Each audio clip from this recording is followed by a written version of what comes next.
Tienen la palabra.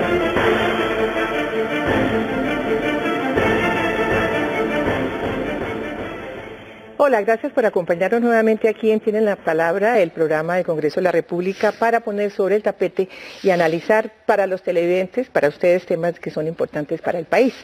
El de hoy es la reelección presidencial, ya que el jefe de invitados de hoy para debatir un poco el tema son el doctor Alfonso Prada, representante de la Cámara por la de la Fundación Buen Gobierno. No es por la Fundación Buen Gobierno, sino que el presidente Santos lo nombró en la Fundación Buen Gobierno. Está también el doctor Orlando Velandia, representante liberal por Bogotá, y el doctor Juan Carlos Flores, concejal de Bogotá. No recuerdo muy bien, doctor Flores, cómo es el movimiento suyo, que siempre se me escapa. AIS, ¿no? Alianza Social Independiente. Alianza Social, sí, Alianza Social Independiente. Más adelante hablaremos un poquito de eso y de lo que significa. Bueno, y sin muchos preámbulos, yo creo, doctor Prada, que hay que decir que la posibilidad de reelegirse le está servida al presidente Santos, porque, y lo estaría para cualquier otro presidente, expresidente de la República, excepto para el doctor Álvaro Uribe, por cuanto él ya fue 2 veces presidente de la República. Entonces Santos no tendrá que, como todos sabemos, cambiar ningún articulito. Sería bueno empezar con la conveniencia o no conveniencia de la reelección. Usted está en la Fundación Buen Gobierno, desde luego usted es pro reelección. ¿Por qué es bueno reelegir a Santos? Bueno, por múltiples razones, pero en general, digamos, los periodos largos o cuando existen periodos cortos como en Colombia, la posibilidad de la reelección permite que los programas que son complejos para que le lleguen finalmente a la gente se puedan realizar completamente. Por ejemplo, en materia de empleo, se han generado 2 millones de empleos en Colombia, pero la meta es generar por lo menos 4 o 5 millones de empleos. Vamos en la mitad del camino y bien vale la pena un segundo tiempo para ello. En materia de acueducto y alcantarillado hemos logrado llegar a cerca de 2,5 millones de colombianos, pero la meta es duplicarlo, necesitamos un segundo tiempo. En materia de crecimiento de la inversión extranjera, ha crecido en un 134%, pero con esta firma de los tratados de comercio internacional y la estabilidad que hemos proyectado nacionalmente y la firma de lo que voy a hablar al final, que es el acuerdo de paz, pues podemos tener un reto mucho más grande para abrir mercados para los productos colombianos. Pero el tema tal vez más importante, vamos en la mitad de un proceso de paz y bien vale la pena darle la oportunidad al presidente Santos, que es quien lo creó, quien lo diseñó y quien lo ha liderado, dar la posibilidad de que tenga ese segundo tiempo para entregarle a los colombianos un acuerdo final de paz que signifique superar 50 años de conflicto armado y de violencia. Bueno, muy bien, le voy a dar la palabra al doctor Flores, primero que a usted, doctor Velandia, porque usted también es pro reelección de Santos, usted es del Partido Liberal, como es apenas obvio. Esto que dice el doctor Prada, querría decir, ¿significaría que cada presidente tiene necesariamente que reelegirse? Yo personalmente no soy partidario ni de la reelección como principio, ni de esta reelección. Sabiamente, hace más de medio siglo, casi ya 70 años, los líderes políticos colombianos, Margarita de su momento, tomaron la decisión de que no hubiese reelección, porque comprendieron, mirando al resto de América Latina, la tentación terrible que significaba para los gobernantes, deformar la Constitución, convertir el presupuesto público en un botín para repartírselo a sus seguidores y a través de ese fin conseguir la reelección. Al mismo tiempo, ¿por qué no soy partidario de la reelección del presidente Santos? Porque este es un gobierno aislado del país. En prácticamente todas las encuestas, Santos apenas tiene un 20, 22, 25% del apoyo de los colombianos. La gran mayoría de los colombianos, más del 70%, no siente este gobierno. Este es un gobierno sin realizaciones, de retórica. Ahora habla de devolverle la tierra a las víctimas. No le ha devuelto la tierra a más de 100 víctimas y apenas menos de 10 de ellas viven hoy en la tierra que les quitaron en su momento en esta terrible guerra colombiana. Es un gobierno que habla de infraestructura. Recibió para terminarla la doble calzada Bogotá-Girardot. Tiene los 2 peajes más jugosos del país. Hasta el día de hoy no se entrega esa doble calzada. Bueno, no me agote el tema, ¿no? Porque nos quedamos sin programa. En fin, yo no soy partidario de esta reelección. No es partidario, ya quedó clarísimo, no hay ninguna duda. Pero bueno, ahí hay una clara oposición a la reelección del presidente Santos. ¿Usted cree que él tiene razón en que no ha hecho nada el presidente Santos? No, yo creo que, Margarita, los indicadores, como lo manifestaba Alfonso, son claros en materia social, en generación de empleo, en vivienda, en acueducto, en alcantarillado. Esas son cifras que son incontrovertibles. Ahí están los proyectos realizados, las ejecuciones, las inversiones, Luego, no es cierto, quizás pueda este gobierno criticársele su falta de estrategia de divulgación e información de esas cifras, pero sería un exabrupto no evidenciar lo que en materia social este gobierno ha avanzado. Doctor Prada, Daniel Samper dice, hablando a propósito del proceso de paz que usted mencionó al final de su intervención, que en su columna de hoy, que las FARC se pueden convertir para el gobierno en un gran impulsor de esa candidatura del presidente Santos si, digamos, se vienen a hacer una negociación antes de las elecciones, pero que por el contrario, si empiezan a chantajear un poco como acostumbran, a hacer demoras estratégicas, a hacer atentados o exigencias inesperadas, podrían estar trabajando en contra de esa posibilidad de Santos. ¿Usted qué opina? Sí, en la democracia como la colombiana no hay nada escrito. Puede pasar que Santos se reelija con un gran apoyo popular, o puede ser que las cosas se pongan difíciles. Yo no soy optimista, creo que Santos además se va a reelegir, pero creo que las cosas no son fáciles. Y en relación con el proceso de paz en particular, hemos tenido momentos muy duros. Durante el proceso mismo ya estábamos comenzando los diálogos cuando el ejército dio de baja a Alfonso Cano y pensamos que se iba a acabar el proceso de paz. Cuando presentamos el referendo, usted vio que hicieron una pausa y amenazaron con levantarse la mesa. Pero ahora que fuimos con el presidente Santos a Nueva York y en la locución desde Nueva York se le dijo a las FARC, esto es con tiempos, esto no es para que se queden ahí sentados toda la vida, y amenazamos también con llamar a nuestros delegados. De tal manera que aquí no hay nada escrito, pero sí hay, Margarita, la voluntad plena de avanzar en este proceso, con las dificultades que se nos atraviesan las elecciones. Hubiéramos preferido, como lo dijo Santos, que ahora en noviembre ya tuviéramos firmado el acuerdo final de paz, pero como no se ha dado, tenemos que ser realistas, vamos a un ritmo que no depende solo de nosotros y esperamos que este cruce entre paz y elecciones no dé al traste con una esperanza y un anhelo de los colombianos. Ya, doctor Flores, usted claramente contra la reelección en general y la de Santos en particular, pero creo que no esté en contra del proceso de paz, ¿o sí? No, Margarita, toda mi vida pública he sido un defensor de la paz. Digamos, para mí la paz no es una postura oportunista, no la saco del cubilete, siempre he creído que para superar las herencias del terrible pasado colombiano, estamos anclados por la guerra en el siglo XIX, necesitamos la paz. Pero esta paz no logra convencer al país. El país se siente ¿Pero cuál distante. paz? Es que no hemos llegado a la paz. Pero digamos todo este proceso, Margarita. ¿Por qué, el país doctor? se siente ¿Por qué, doctor Flores? porque no ha habido pedagogía de la paz, porque es un equipo escondido en La Habana que no le explica al país qué es lo que está pasando. Mire una cosa. Le dijeron al país con bombos y platillos que el punto agrario ya estaba acabado. Y llegan las movilizaciones del Catatumbo, usted recordará, las FARC detrás de esas movilizaciones del Catatumbo, al mismo tiempo que una serie de justas demandas de los campesinos. Luego sacan como la gran transformación una serie de puntos de participación en política de las FARC. Pero yo creo que todos los colombianos tenemos claro que mientras que las FARC no digan vamos a entregar las armas, no hay pacificación posible en Colombia. Eso es lógico, Pero un elemento adicional, Margarita. ¿Cómo es posible que mientras están negociando en La Habana, el mismo gobierno, a través de su ministro de Defensa, del comandante de la policía, salgan a decir que las FARC, a través de una de sus columnas terroristas, la Teófilo Forero, quería matar al fiscal general de la Nación, que valientemente se ha puesto del lado de la paz, y al expresidente Uribe? Entonces, yo creo que esa doble siempre jugada de las FARC es lo que daña las posibilidades de este proceso.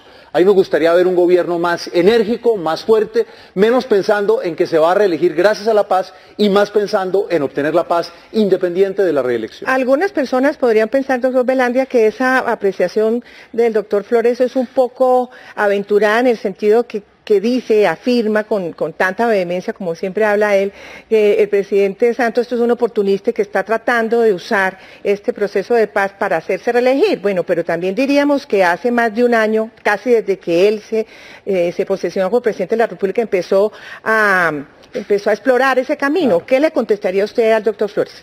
Ningún mandatario en nuestro país se puede negar a buscar la paz para los colombianos. Es un mandato constitucional, un marco legal hay para eso. Sencillamente, quienes se oponen hoy a este proceso lo ven como oportunistas. Si lo hubiese hecho otro gobierno, ya no sonaría oportunista y lo daría que es la mejor estrategia. Las encuestas nos revelan que más del 60% de los colombianos hoy quieren y le apuestan a un proceso de paz negociado. La última encuesta presentada por Laura Wills de la Universidad de los Andes, demuestra que los colombianos creemos en un proceso de solución al conflicto armado por la vía negociada. No lo veo ninguna matiz de oportunismo. El presidente lo manifestó desde el principio, hay que buscar los caminos de la negociación. Pero una cosa particular, Margarita, quienes hoy se oponen al proceso de paz que se está adelantando en Cuba, decían en sus inicios, no puede ser que unos delegados de la guerrilla y unos delegados del gobierno a puerta cerrada definan unos temas y la gente no está conociendo el proceso. Y entonces el gobierno le dice, lo vamos a refrendar a través de un referendo que todos los colombianos validen lo que está haciendo en Cuba, y ahora tampoco están de acuerdo. Bueno, de eso vamos a hablar más adelante. Le voy a dar la palabra a usted, pero después de un corte para unos mensajes institucionales, y lo dejo flotando un poco frente a lo que dice el doctor Flores, el tema del Caguán, que es decir, esta negociación que se hizo con todo el sigilo, con la idea de evitar el circo, como se llamó en algún momento determinado el proceso del Caguán, pues dio como resultado que estén en La Habana negociando y eso se va a refrendar por parte de los colombianos. Todo vamos a decir sí o no. Vamos a unos mensajes primero y luego le doy la palabra a usted, luego tiene usted la palabra, doctor Flores.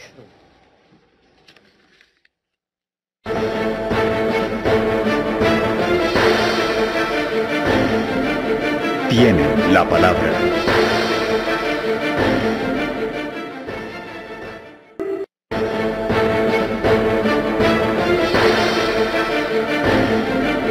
Tienen la palabra.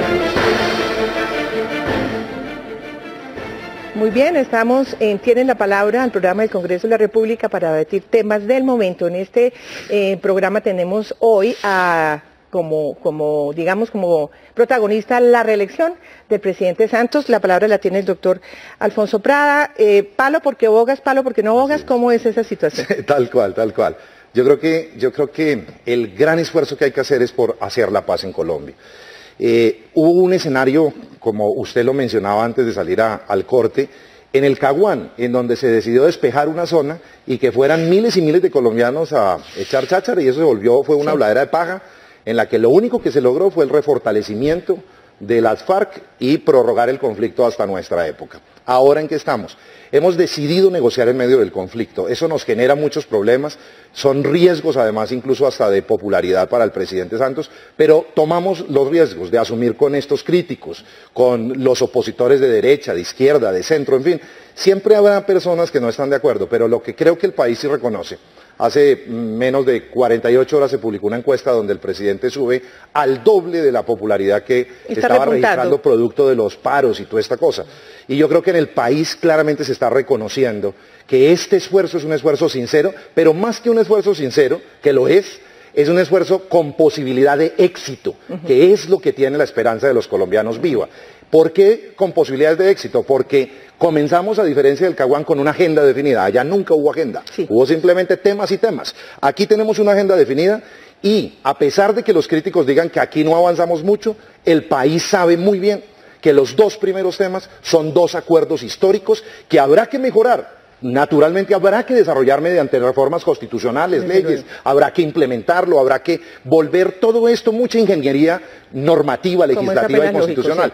Pero los dos temas, en materia de tierras, van a permitir que Colombia crezca enormemente en materia de desarrollo agrario integral. Y en materia de participación política, se enfila a recuperar el espíritu de la Constitución del 91, evitando que minorías como la ASI, como el Verde, como el Mira, como el Polo, desaparezcan por cuenta de umbrales que hacen que sea imposible el acceso a la política solo para los grandes partidos. Vamos a lograr muchas cosas, no solamente la paz, sino el inicio de un proceso de posconflicto que nos llevará a tener realmente justicia social en Colombia. Bueno, muy bien, la palabra para el doctor Flores. Hay una cosa que es interesante, es que hasta el momento ya hay unos unos candidatos postulados rivales del presidente Santos, que son Clara López Obregón por el Polo, Aida Bella por la UP, ambos situados en la izquierda. En la derecha está Oscar Iván Zuluaga, del Centro Democrático, que orienta al expresidente Álvaro Uribe. Es decir, ya hay en el partidor 4 personajes, falta la Alianza Verde que tiene varios candidatos, entre ellos pues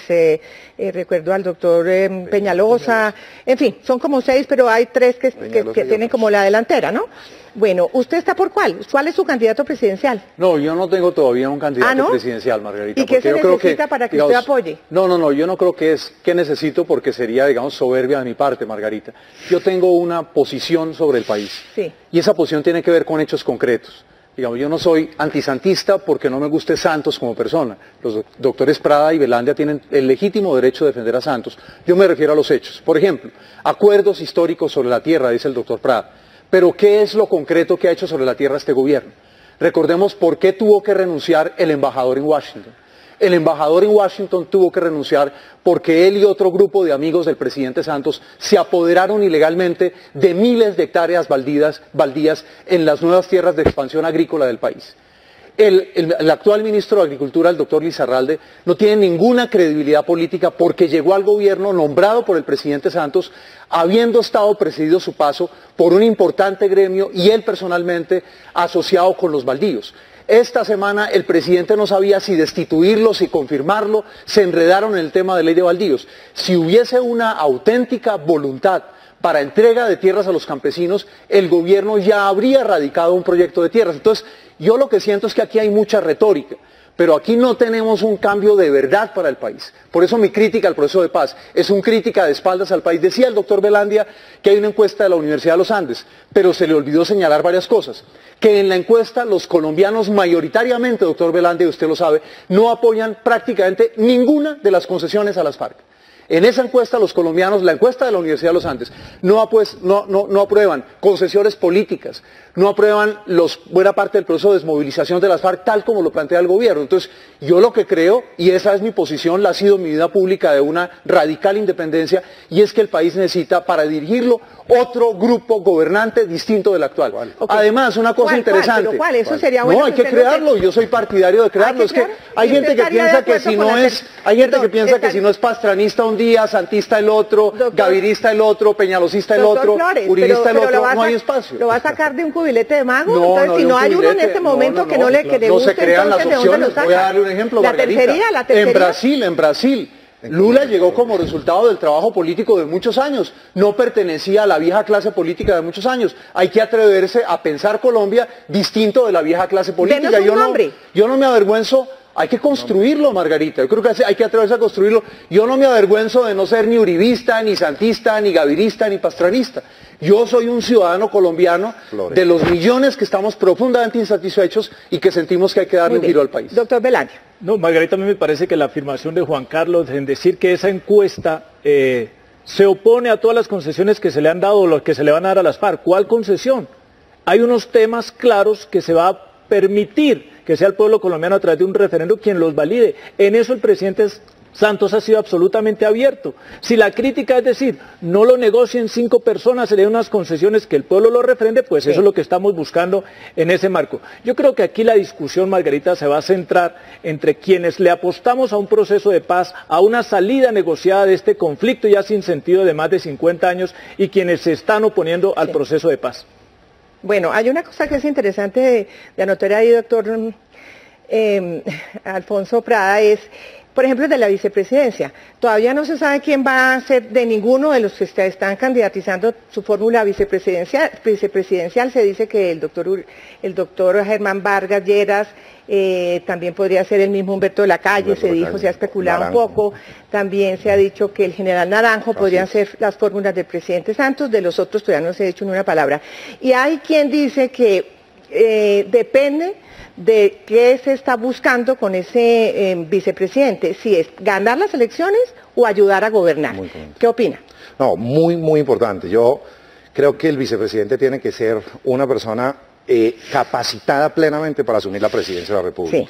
La vicepresidencia es una vocación de ejercicio de la presidencia y por eso quien ejerce la vicepresidencia en este nuevo periodo me parece que tiene que tener esas condiciones. ¿Cuáles? Tiene que ser una persona que entienda que el proceso de paz es la prioridad del país y la prioridad del gobierno, que entienda que tiene que mantener una línea de negociación por la vía política para lograr salir del conflicto armado y esa es la vía del proceso de paz que se ha planteado.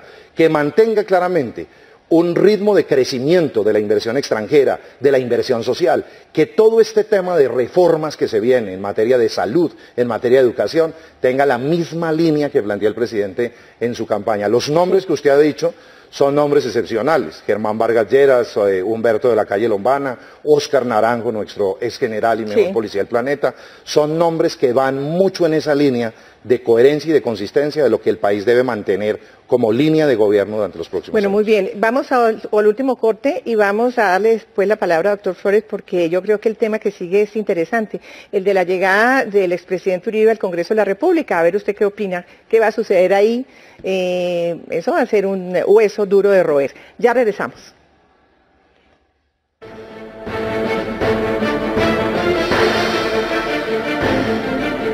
Tienen la palabra.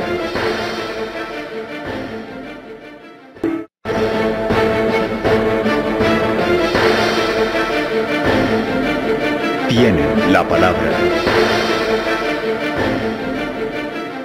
Bueno, muy bien, estamos aquí en Tienen la Palabra, el tema de la reelección del presidente Santos y todos los demás aldealas alrededor, que son muchísimas, como ustedes verán, y le doy la palabra al doctor Flores para que nos cuente cómo ve esa llegada del presidente Álvaro Uribe al Congreso de la República. Margarita, el expresidente Uribe tiene una enorme responsabilidad.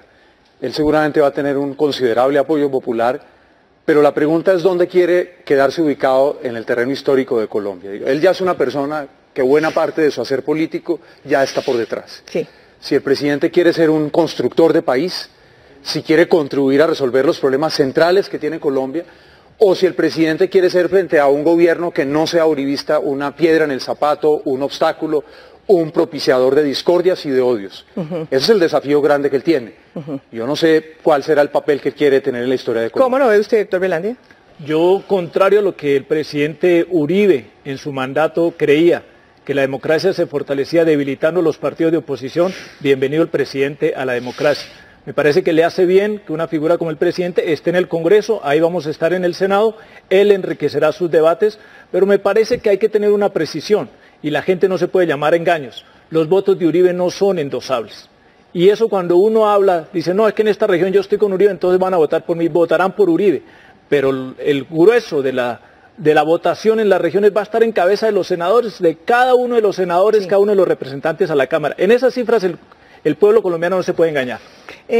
Doctor Prada, hay otra expectativa que es muy grande. Si será elegido el presidente Santos en caso de que lo sea en primera vuelta o habrá que ir a segunda vuelta. Según las últimas encuestas, la del viernes anterior, en un supuesto caso en que vaya con Óscar Iván Zuluaga, ganaría, pero en segunda vuelta. ¿Usted cómo la ve? Es posible, es posible. Yo en eso creo que no hay que ser arrogantes de ninguna manera desde la campaña del presidente Santos. Me sorprendió gratamente el crecimiento producto de dos cosas. Uno, del avance que registra el pueblo colombiano en la negociación de La Habana con la firma, el segundo punto del acuerdo político. Viene la firma del tema del narcotráfico y seguimos a víctimas.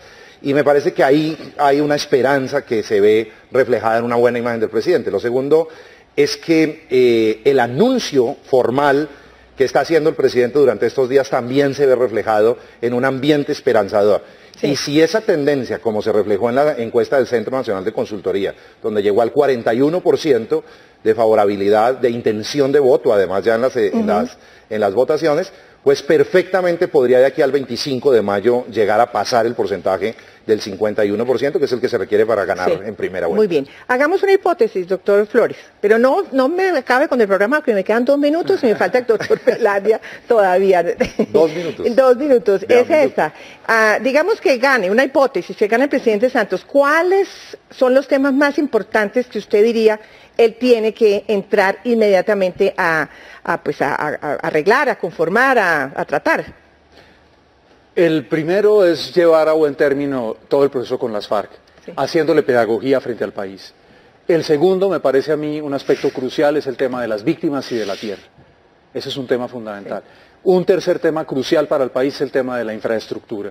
Y un cuarto tema es, si hay una mayoría uribista en el Congreso, es lograr un entendimiento por el bien de Colombia. Yo creo que una confrontación entre la presidencia y un Congreso uribista sería tremendamente dañino para el país. Bueno, hay una cosa, dicen analistas, doctor Velandia, que en el discurso del miércoles anterior, donde el presidente anunció que se lanzará a la reelección, había un espíritu como de conciliación, es decir, hay unos párrafos específicos en donde habla de que los colombianos tenemos que reconciliarnos todos para buscar el bien supremo que es la paz. Un poco eso, haciendo como eco a lo que está diciendo el doctor Flores, ¿no?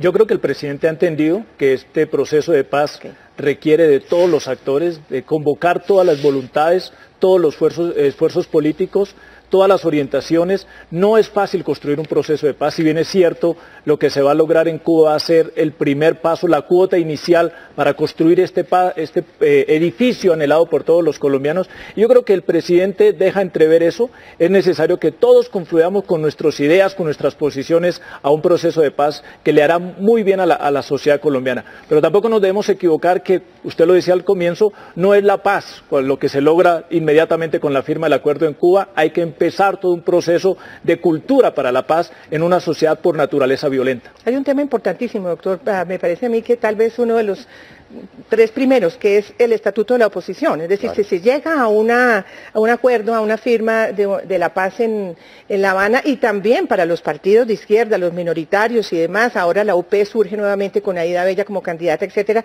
tendrá que haber un estatuto de la oposición, y eso además está contemplado en el segundo punto que se acordó en Cuba hace 10 días o 12 días. ¿Qué hay con eso? Es decir, ¿cómo lo ve usted? ¿Cómo tiene que ser un verdadero? Porque eso se está hablando desde la Constitución del 91 y no lo ha habido jamás.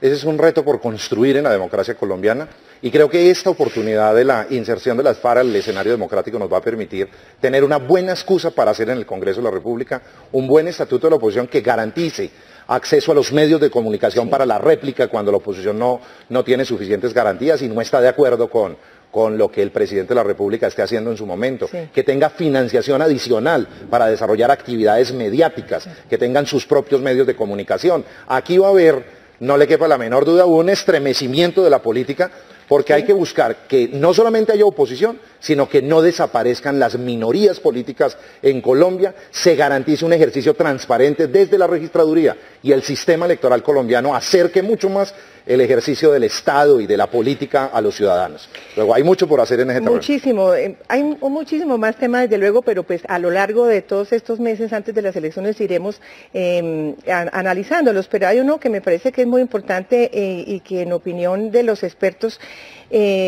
sería número uno, que es el del empleo. El del empleo, doctor Flores, es terrible porque el gobierno, como usted decía, doctor Velandia, digamos que ha dado nuevos empleos en una cantidad, si me acuerdo bien, 2 millones y pico, algo así dice él. Bueno, pero hay una cosa que es importante, la mayoría de esos empleos son empleos informales. ¿Cómo la ve usted? Porque es que y hay unos empleos irregulares que no contemplan la salud, ¿no? Es un gran desafío para el país, no solamente para el actual gobierno, sino para cualquier gobierno. Además, Margarita, con un agravante, y es el desempleo juvenil es el doble del desempleo adulto. Sí. Y eso en las grandes ciudades está teniendo un efecto muy grande y muy grave, porque los muchachos en los barrios populares no tienen prácticamente ninguna alternativa. Gran tema de campaña, entonces. Gran tema de campaña. Se nos acaba el tiempo, usted remata, doctor Velandia, le tocó cerrar el programa con una cosa que a mí me parece que es bien interesante y que no hemos contemplado aquí, es que un experto encuestador, creo que Jorge Londoño, dice que la tercería y el voto de opinión están cogiendo muchísima fuerza, o sea que hay una buena franja, hay también unos indecisos todavía, que solamente el año entrante decidirán. Entonces ahí hay una franja grandísima, la famosa franja lunática, más los inconformes, más todas estas otras personas que solamente a última hora decidirán. Claro. No se puede cantar victoria, ¿no? No, yo creo que, bien lo decía Alfonso, creo que hay que llamar a la cordura a la campaña de reelección del presidente Santos, a convocar a todos estos sectores de opinión hoy indecisos, pero que con el transcurrir de la campaña se irán alineando. Yo lo decía en el set, más o menos hoy percibimos que en el intervalo, que en este set está representado más o menos lo que va a pasar con la reelección del presidente Santos, un 66% a favor de la reelección y un 33% no deseado de esa, bueno, no vamos porque se agotó el tiempo, lo que pasa es que usted no contó los de acá. Esa es la franja de opinión. Vamos a dejar esta muestra de discusión abierta porque es mucho lo que nos espera en relación con las elecciones que vienen tanto del Congreso de la República como la de presidente el año entrante. Mil gracias por acompañarnos. acompañarnos, ustedes también por venir. Los espero a las 7:30 el próximo domingo.